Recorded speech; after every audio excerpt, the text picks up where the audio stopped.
تاسو پوهیږئ چې د ملایانو په نوم څومره دې خلکو مونږ ټکولي یو. ملا خو دا هم درته وایي چې حلال دی. د ملا یو چڼی راځي، ټول ملایان نه یادوم، یو ډله د ملایانو یادوم. د ملا یو چڼی راځي وایي چې ما ملا صاحب ته ویلي چې ملا صاحب شونډې دې راکه. اوس دوی ته خو د یو بل سره شونډې ورکول هم روا دي. ته یې منې؟ ډاکټر صاحب ملا خو دا مې چې د مالور دی په خارج کې سبق دی وی، خو په افغانستان کې چې کومه جنۍ دغه سبق نه وي. خو خلاص کوم کتاب کې راغلی. اوس دا درته وایم که ته چیرته ملا په پټو سترګو باندې تعقیبوې او غلط روانې، زه تا ته کافر نشم ویلی، بلکې زه تا ته وایم چې وروره کوم ملا ته شا چې تا نیولي هغه ملا دی غلط دی، هغه ملا دکاندار دی. او هر هغه څوک چې مذهبي دی د دې د خاطره مذهبي دی چې یو دکاندار ملا لري. په کلي کې خلک ولې مذهبیان دي؟ ځکه د تا مسجد ملا که وهابي ته وهابي، د تا د مسجد ملا که سني ته سني، د تا د مسجد ملا که شیعي ته شیعي. پس مشکل په دکاندارانو کې دی. تاسو دا مه وایئ چې ولې د دال وخوړل، چون په تاسو دال خرڅ شوي، دکانداران اصلاح کوي. دا کوم کتابونه چې د شیعه او د سني په نوم لیکل شوي او په هغې کې اختلافات دي، کوم چا چې دا کتابونه لیکلي دغه خلک راونیسئ، دا په خولې خولې ووهئ. شیعه پرېږدئ. زه دا اوس چې یوه شیعه جنۍ مې مخې ته راشي او خوښه مې شي، زه ورسره واده کوم. خو همدغه ملا ماته وایي چې دې سره نکاح نه کېږي. څوک وایي؟ همدغه افغانستان کې چې ملا ناست دی، پاکستان کې چې ملا ناست دی، خپل ځان ته حلال ګڼي، ما ته حرام. کوم ملا چې ما ته وایي چې د تا د شیعه سره نکاح نه کېږي، زه مثال در کوم، د هغه ملا مذهب څه شی دی؟ حنیفي دی، شافعي دی. پس فکر وکړه ته د حنفي په دوکان کې ناست یې، ما ته اجازه راکوي چې د شیعه د دوکان نه سودا واخلم؟ خو تاوان دی پکې، خود به وایي چې نه کېږي. که زه یو شیعه مذهبه ته ووایم چې ایا زه کولی شم د یو شیعه مذهبې جنۍ سره واده وکړم، هغه ته وایي چې نه کېږي. ولې؟ ځکه هغه د شیعهګانو په دوکان کې ناست دی. هغه نه غواړي چې زه یوه جنۍ وکړم چې هغه شیعه او سبا ته مونږ چې دی دواړه مسلمانان اوسو او مذاهب یا ډلې له منځه لاړې شي. ته چې غواړې بې اتفاقي رامنځته کړې، اول باید خپلوي له منځه یوسې. تا ته وایي د شیعه مسجد کې دې مونځ نه کېږي، ولې درته وایي؟ د دې د خاطره چې ته لاړ نشي، شیعه سره خبرې ونه کړې، داسې نشي چې د تا او د شیعه ترمنځ چې دې ټیکهدارانو کومه تېروتنه رامنځته کړې دا غټه نشي. په افغانستان کې شیعه د سني په مسجد کې مونځ کوي، سني د شیعه په مسجد کې مونځ کوي. په افغانستان کې شیعه د سني سره نکاح کړي، سني د شیعه سره نکاح کړي. ډاکټر صاحب د تا په نظر باندې په د افغانستان کې دا اوس حاکمان دي، په د پاکستان کې د مولانا فضل الرحمن ډله ده، دا دکانداران دي چې دوی خپل ځان ته اوس هر څه حلال ګڼي او موږ ته حرام. زه په پاکستان کې ټول علماو ته زه وایم، زه فکر کوم په پاکستان کې اسلامي علما نشته ورور. دا مسایل ما مخکې ویلي. او په افغانستان کې دا اوس مکتبونه بند کړي دي، په اړه څه نظر ورکړې؟ په افغانستان کې د علماو په اړه باید زه وایم چې د افغانستان د علماو او په اوسني شرایطو کې د دې علماو د قانون په اړه زه یو څه تاسو ته وایم چې زه په هغې سطحه کې نه یم چې په دوی نیوکه وکړم. او دلیل دا دی چې 25 کاله چې موږ جمهوریت راوستی و، موږ خو نه د دین شو نه د دنیا شو. زه نشم کولی چې ملا ته اوس وایم چې په اسلام کې مکتبونو خلاصول روا دي، ځکه زه هغه انسان وم چې همدغه خپل وطن مې په ناټو باندې خرڅ کړ. زه هغه انسان وم چې د کرزي کوم چې یو سمبولیک ګوډاګی ولسمشر و تر شا ولاړم، او زه هغه انسان وم چې د امریکایانو ټانګونو به راته امنیت نیو، ما به چې دی د وطن پالنې چغې وهلې. ما خو په امریکا باندې هر څه خرڅ کړي. اوس طالب وایي که چېرته ما آزاد کړي دي ولو که مکتب بند مې خیر دی، ټول وطن خو مې بیا په امریکایانو نه دی خرڅ کړی.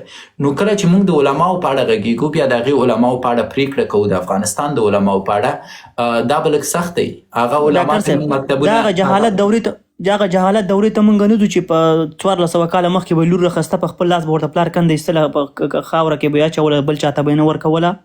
نن حالت کې په افغانستان کې زه فکر کوم تر ټولو ستره د جهالت دوره جمهوریت و. ډاکټر صاحب دا 12 کاله کېږي زه افغانستان ته نه یم لاړم، ډېر وړوکی اجازه راځه د جواب درکړم. زه غواړم جواب درکړم. تر ټولو ستره د جهالت دوره چې د جمهوریت و، ځکه په جمهوریت کې زما دین، زما مذهب، زما ژوند هر څه مکس و. یو ورځ به راپورته شم، سهار به امریکایي وم، شپې به ملا وم، دلته به مې روژه نیوله، بیا به مې هلته هغه امریکایانو ته ترجماني کوله چې شراب به یې څښلي وه او زما یو ورور به یې وژه. پس کوم زما عرض تاته دا دی چې کوم جهالت چې اوس په افغانستان کې روان دی دا جهالت حاصل د 25 کاله د جمهوریت د دورې دی. دغه کوم ملایان چې اوس تاته مکتب نه خلاصوي دا ملا چا رامنځته کړه؟ دا جمهوریت رامنځته کړه. که چېرته د بن په کنفرانس کې دغه ملا تا په غېږ کې نیولی و، که چېرته د بن په کنفرانس کې دغه ملا ته یو وزارت ورکړی و، که چېرته په 25 کالو کې د دغه ملا په کورونو باندې تا ړندې چاپې نه کولې، که چېرته په 25 کالو کې د دغه ملا اولادونه تا چې دی نه ویشتل په درون باندې، په چاپو کې، په اردو باندې، په ناټو باندې، که چېرته په 25 کالو کې دغه ملا تا نه مجبوره و چې غرو ته لاړ شي، که چېرته په 25 کالو کې دغه ملا تا نه مجبوره و چې پاکستان ته لاړ شي، نن به دا ملا داسې ملا نه و. نن به د تا غوندې و، هغه به هم ښایسته عینکې اچولې وي، هغه به هم کمپیوټر شاته ناست و. نن به د ملا زوی د توفانچې سره نه رالویدو. پس تاسو کلم چې وایي چې موږ د جهالت دورې ته ځو، چا بوتلی؟ تاسو جمهوریت کې افغانستان په دوه حصو وویشه. یو شمالي برخه وه چې هغلته هم کمپیوټر ورته ورکړه، ډالرې مو ورته ورکړې، بنګلې مو ورته ورکړه، زرې کورونه مو ورته ورکړه. یو جنوبي برخه وه چې په هغو به م چاپې کولې، ماشومان به م ورته وژل، کورونه به م ورته ورانول، درونونه به م ورخوشې کول او د سترو تیارو بمبارۍ به م په کوله. پس کله چې ته 25 کاله د یو چا خور ور وژنې، مور ور وژنې، اولاد ور وژنې، په کور باندې د بمونو مور ور وغورځوې، د هغه نه توقع لري چې وروسته د 25 کالو راشي د تا غوندې لوکس نیکټایي وهي یا د تا غوندې لوکس دریشي واغوندي یا لوکس عینکې واچوي او تا چې دی دغې ته بوځي، د AI زمانې ته دې بوځي. ته یو څوک روزې په جهالت کې. 25 کاله تا طالب په جهالت کې وروزه، 25 کاله تا طالب نسل ور ووژنه، 25 کاله تا طالب ته چې دی مشکلات جوړ کړه، مور دې ورته چې دی بې عزته کوله، خور دې ورته بې عزته کوله، ډوډۍ دې پې نیوله. طالب به په کور کې نه و، ته به چې دی د امریکایي سره کور ته دننوتې. ولې؟ په کوم حال؟ هغه غیرت نه لره؟ طالب به په کور کې نه و، تا به چې دی د ماشومانو سره د هغې د بیبي چار اطراف ته به دی چې دی ورته تارونه تیر کړه، کلا به دی ډاکټر صاحب د ما مطلب نه و په افغانستان کې ډېر ظلمونه شوي، دا خبره زه در سره منمه که نه سیاست خو اتنه د ما مطلب دا و چې دا اوسنی حالات که دا موږ جهالت دورې ته بیایو که نه بیایو، همدغه یوه مور چې تعلیم یافته چې خپله تعلیم کړی ماشاءالله ډاکټر هم یو، اسلامي او معلومات هم لري، که یوه ښځه چېرته په کور کې معلمه وي غونډ فامیل ورسره تعلیم یافته راځي، که یو پلار چېرته تعلیم یافته وي خو هغه سهار وځي ماښام راځي، دا خپله ورته امتحان. ګوره جان، ستا زما دریځ ته پام نه دی. زما دریځ په سیاست کې چې دی لنډمهالی دریځ نه دی. زه په سیاست کې سورس د مسایلو ته ګورم. ما تا په مذاهبو غږېدو، ما په مذاهبو کې تا ته ونه ویلې زه په دې نه غږېږم چې آیا د شیعه کومې کړنې چې دي سمې دي که غلطې دي. زه په دې غږېږم که شیعه کوم کفري کارونه کوي د چا له امله کوي، د هغه شیعه ملا له امله کوي، کوم شیعه ملا چې اسلام ورته غلط تعبیر کړی. که چیرته سنی غلط کارونه کوي د چا له امله کوي؟ د هغه دکاندار سنی ملا د امله کوي کوم چې اسلام ورته غلط تعبیر کړی. پس آیا موږ باید شیعهګان فکس کړو که سنیان؟ زه وایم شیعه او سنیان باید پرېږدو، د شیعه او د سني په نوم ټیکهدار ملا باید راونیسو چې ولې موږ ته غلط معلومات راکړي. په همدې شکل زما دریځ واضح دی چې که په اوسني شرایطو کې ته ماته وایي چې طالبانو مکتبونه بند کړي یا دا موږ د جهالت دورې ته نه بیایي، دا یو ساده پوښتنه ده. بالکل موږ د جهالت دورې ته بیایي، بالکل مونږ چې دی له منځه وړي، بالکل مونږ په تیارو کې ګیر کوي. دا اوس طالبانو که ته مانه غواړې دا واورې چې آیا طالبانو مونږ ته ښه وطن راکړی؟ بالکل یې نه دی راکړی. اقتصاد مو تباه دی، ځوانانو ته مې رواني تکلیف پیدا شوی، نجونو ته رواني تکلیف پیدا شوی، پروژه‌یي پرمختګ نه لرو، د نړۍ سره سیال نه یو. اما که دا خبرې ستا زړه یې ښیي صحیح ده، زه به هم چې دی طالب ته کنځلې وکړم ته یې وکړه. ولې که ته یو دقیقه که ته غواړې، ځکه ستا پوښتنه هم دا ده چې مګم ته نه وایي ته نه تقبیح کوې، زه طالب تقبیح کوم، زه طالب ته لیونی وایم، زه طالب ته جاهل وایم، زه طالب ته وحشي وایم. زړه دې یخ شو؟ اما راځه چې یو دقیقه صبر. اما که چېرته ته غواړې په حل لارې خبرې وکړې، راځه په دې وغږېږو چې طالب چا جاهله که، طالب چا وحشي که، طالب ته چا مشکلات پیښ کړه؟ جمهوریت. تا دا نه دي تجربه کړي که چېرته ته طالب په ځای وې او ستا 3 کلنه لور درته په سهار کې په یو درون کې ووژني او ستا 12 کلن ماشوم درته په ماښام کې په چاپې کې ووژني، د تا نه به څه جوړېږي؟ سو مونږ باید په هغه مواردو وغږېږو کوم موارد چې اصل ستونزه ده. پس اوس ماته که زه غواړم د طالب سره بحث وکړم، زه طالب ته وایم چې مکتبونه دې بند کړي I get it، ځکه 25 کاله ما هم در سره سمه رویه نه ده کړې. اما اوس تا سره په ګډه څه کوی شم؟ ته مکتب نه خلاصوي، مشکل نشته، زه تا ته لاس درکوم، زه بیرته د تا ذهن بدلوم، زه تا ته کمپیوټر ښایم، زه تا ته AI ښایم، زه تا ته عصري ژوند ښایم، تر څو ته په خپله مکتب خلاص کړې. پس د دې په ځای چې ته طالب ته وایې چې تا مکتب بند کړی ته مونږ د جهل دورې ته لیږې هغه 15 کاله وحشي رالوی شوی هغه وایي چې لیږم دې ښه کوم زور دې چې دی راشه نرې خلاصې کړه ته د هغه چا سره د زور ژبه نشي غږوی کوم چا په لاس کې چې توپک دی ته به هغه ته یوازې زاري کوي. ډاکټر صاحب زما مطلب دا و که چېرته خلک تعلیم ولري که نه هغه کوی چې مولا نه بغیر قرآن او حدیث راوالي وګوري معلومات پکې زه وایم څنګه تعلیم وکړي حل لارو باندې باید وغږیږو دا زما ټول پوینټ دی ورور مې زه وایم شیعه او د سني ترمنځ کرکه څنګه له منځه یوسو جواب مې درکړه چې ټیکهدار د شیعه ملا په نښه کوي ټیکهدار د سني ملا په نښه کوي د سني او د شیعه په نوم ټیکهداران دا چې تر څو له منځه یو نه سئ شیعه او سني نه اصلاح کیږي. طالب غواړي اصلاح کوي څنګه اصلاح کوي د طالب او د جمهوریت په نوم ټیکهداران له منځه یوسئ. کوم انسان چې ناست دی وایي چې طالب زنده‌باد دا ټیکهدار دی د طالب دا زموږ نه دی په کار. کوم انسان چې ناست دی وایي جمهوریت زنده‌باد دا د جمهوریت ټیکهدار دی دا زموږ نه دی په کار. طالب هم چې دی عام ولس دی جمهوریت هم عام ولس دی په خپلو کې سره کېنئ حل کوي.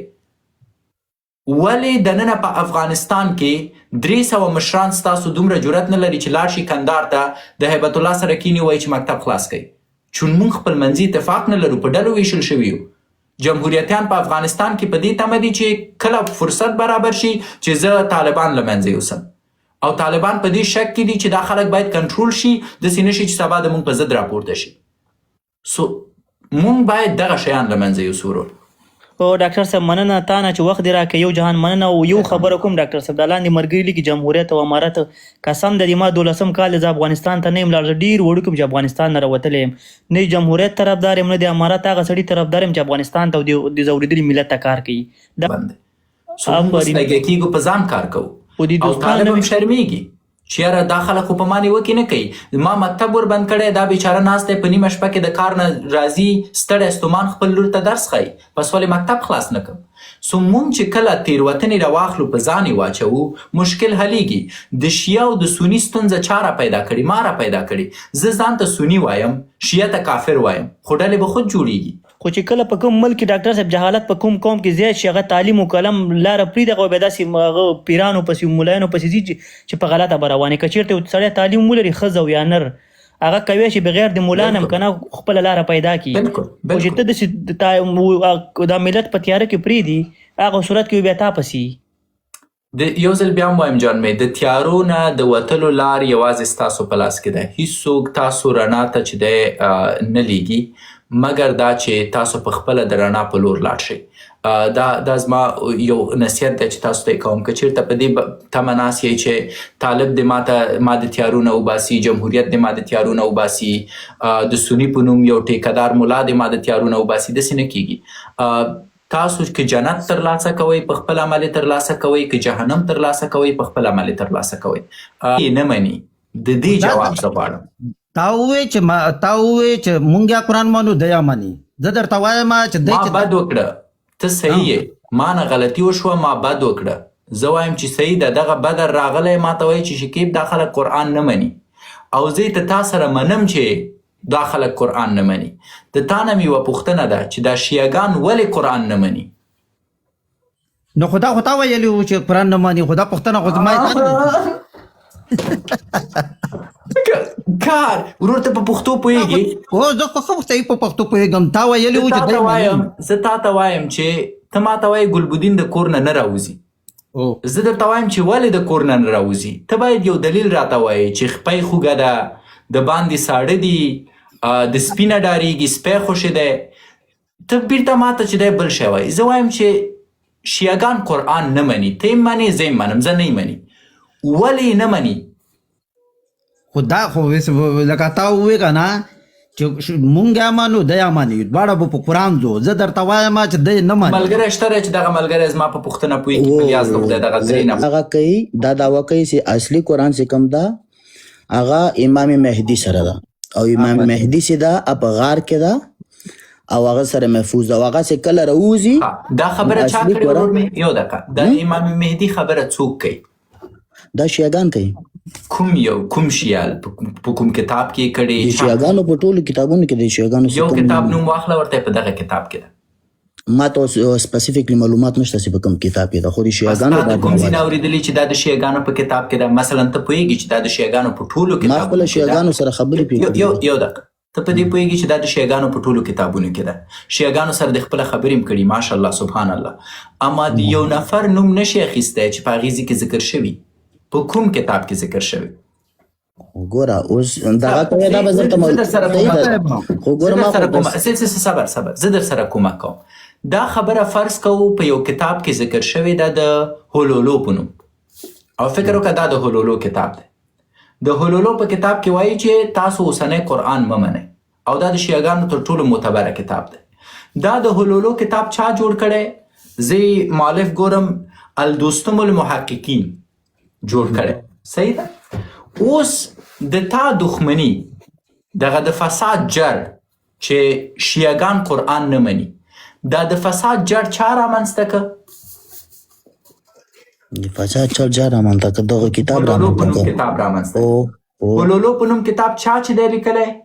د الدوستم المحققین لیکلی. پس اصلي ګناهګار څوک شو چې ټول شیعاګان ګمراه شوه؟ ایگزیکټلی دا چا چې کتاب لیکلی دوستم حکیمي ولیفر الدوستم المحققین. د الدوستم المحققین د خاطره ټول شیعاګان ګمراه شو، صحیح ده کنه؟ او اوس ته غواړې شیعاګانو ته قناعت ورکړي، او صحیح؟ ته به اولنی بحث په چا کوې؟ په دې کتاب الولو المحققین سړي باندې به کوې. الولو محققین سړي چې شی رامنځته کړی؟ د شیعاګانو مذهب یې رامنځته کړی. او مخکې د دې نه آیا د شیعه په نوم مذهب و؟ نه و. نه اوس شیعاګان چې شی وایي، کله چې د شیعاګانو برخې ته ځي، شیعاګان وایي چې موږ سنیان نه منو. ولې سنیان نه منې؟ ولې سنیان کافر دي؟ شیعاګان تا ته بیل دلیل لري. کله چې ته وایي چې دا دلیل دې د کومه کړی، آیا د قرآن نه دی راوړی؟ مثلا شیعاګان وایي چې مونږ ځکه د سنیانو سره مونږ ځکه سنیانو ته مسلمان نه وایو چې د سنیانو په منځ کې د دوی مرید راپورته کیږي، خپل ملا په شونډو موچي کوي. ته ورته وایي چې ثبوت چیرته دی چې دوی لپچوشي کوي یو بل سره؟ درته د پاکستان دغه چڼي ویډیو ښایي چې ما غوښتل چې زه هغه په شونډو موچي کړم. اوس آیا دا خبره سمه ده چې د یو چڼي د خاطره ټول سنیان ملامته کو؟ نه. پس د مذاهبو په نوم کومه لوبه چې رامنځته شوې، تاسو باید بیرته لاړ شئ تیر ته. ته اوس د شیعه سره کار نه لرې، ته باید په دې وغږېږي چې اولنی ځل د شیعه لفظ کله رامنځته شو. او زما تاسو کې دا کوم خلک چې دلته ناست یې چې وایي چې شیعاګان کافر دي، زما تاسو نه پوښتنه دا ده چې فرض کوو شیعه یو زخم دی، فرض کوو شیعه یو ناسور دی، صحیح ده؟ که ته غواړې دا ناسور د خپل لاس نه راوباسې، باید د ریښې نه یې راوباسې که نه؟ نو د شیعه مذهب د لومړي ځل دپاره کله رامنځته شو؟ ما ته دا جواب راکړه. شیعه خو اوله کې بیخي مذهب نه و، شیعه مذهب خو ډېر وروسته. اوس یې درته وایم که نه، ګوره تا یو کتاب خبرې وکړې، موږ چې یو خبره وکړو سر ونیسې، دغې ته نه لګاو سیله لره که نه ډاکټر صاحب. ګوره شیعه چې هغه خلکو ته ویل کېدل کوم چې د علي رضی الله تعالی عنه په ډله کې ول، هغه مطلب واخله د یو سولجر، صحیح ده؟ د هغه کومه ډله سوه وایټ زه درته وایم ته لږ خیر صبر وکړه. ګوره جان، زه ځکه د تا خبره نیسم. کله چې ته وایې چې شیعه هغه ډلې خلکو ته ویل کېدل چې د حضرت علي رضی الله تعالی عنه په ډله کې وه، دا یو ستر دروغ دی. نه حضرت یو دقیقه اجازه راکړه، ته ماته یو کتاب ریفرنس راکړه. ته خو د زړه نه بار څه شی وایي. حضرت عمر رضی الله تعالی عنه صبر د حضرت عمر رضی الله تعالی عنه ډلې ته به بیا سني ویل کېده؟ نه، د حضرت عمر رضی الله تعالی عنه ډله هغه په هغه وخت کې نه وه. دا حضرت علي رضی الله تعالی عنه ډله وه. حضرت علي رضی الله تعالی عنه زه تا نه پوښتنه لرم، ته یو کس پرېږده چې زه اول د خپل سوال پوره کړم، بیا ته وروسته پکې هغه وکړه. ته ما ګوره پرېښوستلې، تاسې خبرې کولې، ما کومه خبره وکړه، تا خبرو ته هغه وخت تاسې خبرې کولې، ما پکې درته کومه خبره وکړه. نه کنه، تاسې خبرې کولې، ما درته خبره وکړه. یو دقیقه صبر، زه پوهېږم چې دا د کونډو ښځو دلته یو دقیقه. نه نه نه نه نه نه، د کونډو ښځو غوندې ته کې دا ټول شپږ سوه کسان دي ګوري، دا خبرې کولې. ځکه نه د تا د ګېډې نه دا خبره نور په کوم ځای کې شوې؟ صحیح ده. ریفرنس شان غواړي زه اوس ګوره د تا لایف تاسې ناستم همداسې رانډم لم راوختلم صحیح ده ډایرکټ داسې لایف کې تېرېدلم رانډم لم ما ته خبرې مه کوه ته ما ته ولې دروغ وایې ګوره د حضرت ما عمر خبرې ته پرېږده چې زه درته ووایم چې زه دا خپله خبره ختمه کړم ته بیا وغږېږه بیا راته سیار څه وایه زه درته غوږ نیسم زه دا وایم چې زه دا کوم ریفرنس یې کوم شیان چې غواړې ټول به درته راوړم فالو به دې کوم په انبوکس کې به یې درته راولېږم هر یو صحیح ده مطلب مې دا و چې زه همداسې اوس ټیک ټاک کې ناست وم د تا یو څو خبرې مې واورېدلې او اعتراض مې پرې راغی خو وروسته چې دغه خبرې تا بیرته چینج کړلې مخکې کوم کس سره چې د بحث و صحیح ده بعد د هغې نه دی بیا د شیعګانو دا بحث راوچو ورور ته څه شی غواړې وایي زه چې د خبرو وخت درکړم خو دا خو بیا وایي د کونډې ښځې خبرې نه دي اصلي موضوع ته دې راشه او اصلي موضوع ته مې راغلم پوه شې ته وایې چې شیعګان څنګه دي کافران نه دي که څه دي زما پوښتنه دا وه تا زما پوښتنه په یاد نه ده ځکه زه وایم چې دغه انوسنټ کارت مه پلی کوئ چې ما خبرو ته نه پرېږدي دا زما پوښتنه ده د شیعه لغت د لومړي ځل دپاره کله رامنځته شو او دا مذهب کله مذهب جوړ شو څوک که وایي چې زه جواب لرم جواب راکئ د ریفرنس په اساس خیټیالوژي مه غږوئ مهرباني د ریفرنس په اساس اوس ما ته بالکل نمبر صحیح راته معلوم نه ده نو مې کوئی ځان سره لیکلی ده خو زه به درته معلومات درکړم صحیح شو پس غلی کښېنه چې تا ته څه معلوم نه دی وکټم کارت ولې پلی کوي چې ما خبرو ته نه پرېږدي دا ته وایي چې د حضرت علي رضی الله تعالی عنه ډلې دغه یو سوال درته ووایم د هغوی عقیده تا ته معلومه ده چې د هغوی عقیده څه شی ده بلکل صحیح او د هغوی عقیده څه شی ده دا ستا پوښتنه شوه او دا زما سوال شو د شیعګانو عقیده چې کومه ده هغه ته ماته ووایم اوس پوښتنه دې مو کړه جواب کې بیرته چې دی ما نه وخت غواړي زه ځکه وایم چې ستا پوښتنه غلطه ده چې عقیده یو ستر تعریف لري ته د دوی د عقیدې تعریف د کوم اړخ نه غواړي د خدای د وحدانیت په اړه یې غواړي د قرآن په اړه یې غواړي د وروستي پیغمبر په اړه یې غواړي د مونځ په اړه یې غواړي بنان کلم چې ته وایې چې د شیعګانو عقیده ماته ووایه ته باید ریفرنس دې مشخص وي چې په کومه برخه کې زه د شیعګانو عقیده تا ته ووایم د دوی باور په کوم برخه کې زه تاسو ته تشریح کوم د دوی عقیده د قرآن د خوا یو دقیقه خو صبر وکړه زه غواړم پوښتنه دې درته د سړیتوب کوم چې پوه شي چې یو چا نه پوښتنه کوي څنګه یې وکړي که زه تا ته ووایم چې د تا باور څه شی دی ته حق لرې ما نه پوښتنه وکړي چې وسړیه د څه شي په اړه د ښځې په اړه مې باور غواړي د کورنۍ په اړه